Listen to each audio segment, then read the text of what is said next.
Hello guys, দেখতে পাচ্ছ আমাদের বাড়ির সামনে কুকুর আছে, তার সঙ্গে একটা ছাগলের বাচ্চা দুধ খাচ্ছে। তো ভিডিওটা কুকুরটা ভালো, বাচ্চা বুঝতে পারছো খিদে লেগেছে, বাচ্চা তো খাবারের দয়া না আছে। ভগবান আগে যাও সামনে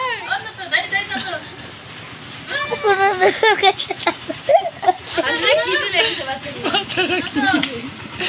ও ভাবছে মা আমার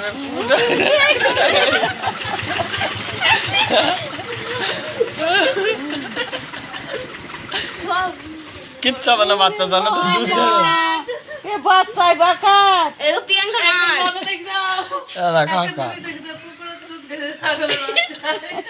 খিচড়ি ডাক দাও তাড়াতাড়ি আসো। এই হয়েছে করে। ভিডিও হচ্ছে ভিডিও ওই দেখো মজা দেখি দাও ছাগলের খিদে লেগেছে, কুকুরের দুধ খাচ্ছে।